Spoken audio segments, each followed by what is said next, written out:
नमस्कार, मैं जानकी शरण पटेल, प्रवक्ता आर्य सद्गुरु महाविद्यालय जबरापुर के यूट्यूब चैनल में आपका स्वागत करता हूं। आज का जो हमारा प्राचीन भारतीय इतिहास का अगला टॉपिक है, उसी के आगे हम लोग पढ़ेंगे आज मौर्य काल। आज हम देखेंगे मौर्य काल की व्यवस्थाओं के बारे में। मौर्य काल की जो व्यवस्थाएं हैं, मौर्य काल का जो पीरियड है 322 ईसा पूर्व से 185 ईसा पूर्व, इस समय की जो भारतीय कंडीशन है, भारत का क्या है सामाजिक क्षेत्र, क्या है राजनैतिक, धार्मिक क्षेत्र में क्या है और सांस्कृतिक क्षेत्र में क्या है, इसमें हम आज मौर्यकालीन कुछ व्यवस्थाओं के बारे में आपको बताएंगे। उसमें है, पहला है हमारा मौर्यकालीन सामाजिक जीवन। मौर्यकालीन सामाजिक जीवन कैसा था? मौर्य काल का सामाजिक जीवन क्या था? रहन सहन। मौर्य काल के समाज मुख्यतः 4 वर्णों में विभाजित था। मौर्यकालीन समाज मुख्यतः 4 वर्णों में विभाजित था: ब्राह्मण, क्षत्रिय, वैश्य और शूद्र। इन चारों वर्णों के अपने अलग अलग कार्य थे। वर्ण व्यवस्था पूरी तरह से अब जाति व्यवस्था में परिवर्तित हो चुकी थी। चारों के अपने अलग अलग कार्य थे। अपने कार्य करते हुए अपने अनुसार ही कार्य करना है। इन 4 वर्णों के अलावा इस मौर्यकालीन समाज में 4 आश्रमों का प्रचलन था: ब्रह्मचर्य, गृहस्थ, वानप्रस्थ और सन्यास। मानव की 100 वर्ष की आयु को 4 भागों में विभाजित किया गया था। 25-25 वर्ष की आयु में ब्रह्मचर्य, गृहस्थ, वानप्रस्थ और सन्यास। हमारे जो 25 वर्ष पहले की आयु है वो ब्रह्मचर्य की है, विद्या अर्जन की है, और 25 वर्ष के बाद गृहस्थ में आता है। गृहस्थ में 4 पुरुषार्थ होते हैं: धर्म, अर्थ, काम और मोक्ष। इसके बाद जो अगले 25 वर्ष होते हैं वो होते हैं वानप्रस्थ। यानी कि वानप्रस्थ का अर्थ है वन की ओर प्रस्थान। यानी कि ये 25 वर्ष वो वन में जाएगा, लेकिन उसका घर से संबंध बना रहेगा। इसके पश्चात सन्यास, पूरी तरह जीवन से सन्यास, यानी कि अपने गृहस्थ आश्रम से पूरी तरह सन्यास ले लेता था। जंगलों में जाकर 25 वर्ष धर्म के क्षेत्र में अध्ययन करने में बिताए जाते थे।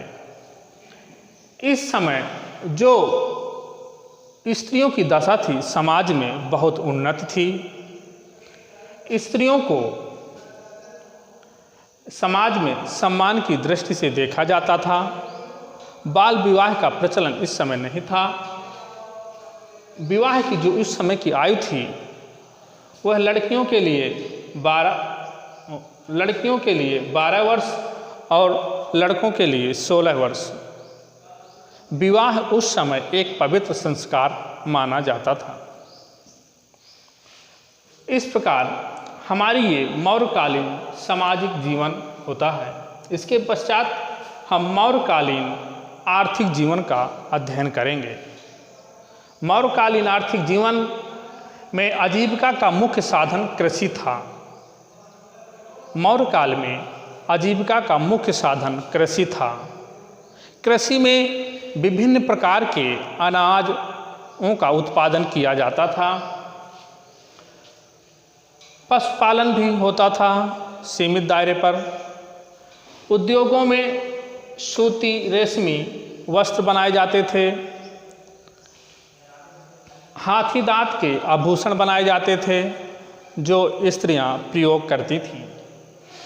और व्यापार इस समय विकसित अवस्था में था। व्यापार आंतरिक एवं बाह्य दोनों प्रकार का था। आंतरिक यानी देश के अंदर का जो व्यापार, और बाह्य देश के बाहर का जो व्यापार। आंतरिक और बाह्य दोनों प्रकार का व्यापार का प्रचलन था। बाह्य में व्यापार चीन, मिस्र, सीरिया और लंका बाह्य व्यापार था। इन देशों से, चीन से, मिस्र से, सीरिया से, लंका से व्यापारिक संबंध थे। यहाँ से वस्तुओं का आदान प्रदान किया जाता था। सिक्कों की बात में आए तो इस काल में सोने, चांदी एवं तांबे तीनों प्रकार के सिक्कों का प्रचलन था। आहत सिक्के भी इस काल में बड़े पैमाने पर चलते थे। तो ये हमारा आर्थिक जीवन हुआ। इसके बाद मौर्यकालीन धार्मिक जीवन। मौर्य काल में ब्राह्मण धर्म सर्वविदित था, हर जगह प्रचलन में था। ब्राह्मण धर्म के अलावा शैव धर्म, वैष्णव धर्म, पौराणिक धर्म का प्रचलन था। नाग पूजा का विशेष प्रचलन था मौर्य काल में। वृक्ष पूजा की जाती थी, पीपल को पूजा जाता था। और धर्म में अशोक ने अपना एक धर्म चलाया जिसे कहते हैं अशोक का बौद्ध धर्म। अशोक का जो बौद्ध धर्म था वो सभी धर्मों का सार था। सभी धर्मों की उपयोगी बातों को अपने बौद्ध धर्म में शामिल किया था और उसका प्रचार प्रसार किया था। चंद्रगुप्त मौर्य जैन धर्म के अनुयायी थे। उन्होंने जैन धर्म का प्रचार प्रसार एवं पालन किया था। इन समय एक नए पंथ का निर्माण होता है जिसको कहते हैं आजीवक। आजीवक एक अलग संप्रदाय था, वो भी मौर्य काल में प्रचलन में था। मौर्य इसके बाद मौर्यकालीन भाषा, साहित्य एवं कला। मौर्य काल में ब्राह्मी एवं खरोष्टी लिपियों का प्रचलन था। कौन सी लिपियों का? ब्राह्मी एवं खरोष्टी लिपियों का प्रचलन था। ब्राह्मी को राष्ट्रीय लिपि का दर्जा प्राप्त था, यानी कि मौर्य काल की राष्ट्रीय लिपि ब्राह्मी होती है। यदि आपसे पूछा जाए कि मौर्य काल की राष्ट्रीय लिपि का नाम बताइए तो होगा सही आंसर ब्राह्मी। भाषाओं में पाली और संस्कृत भाषा का प्रचलन था। पाली और संस्कृत भाषा का प्रचलन था। इस समय कुछ ग्रंथों की रचना भी की गई थी, जैसे चाणक्य या विष्णुगुप्त ने अर्थशास्त्र की रचना की। ये राजनीति एवं प्रशासन पर लिखी गई पुस्तक है। अर्थशास्त्र राज्य की संचालन किस प्रकार किया जाए इस पर एक विस्तृत चर्चा की गई है।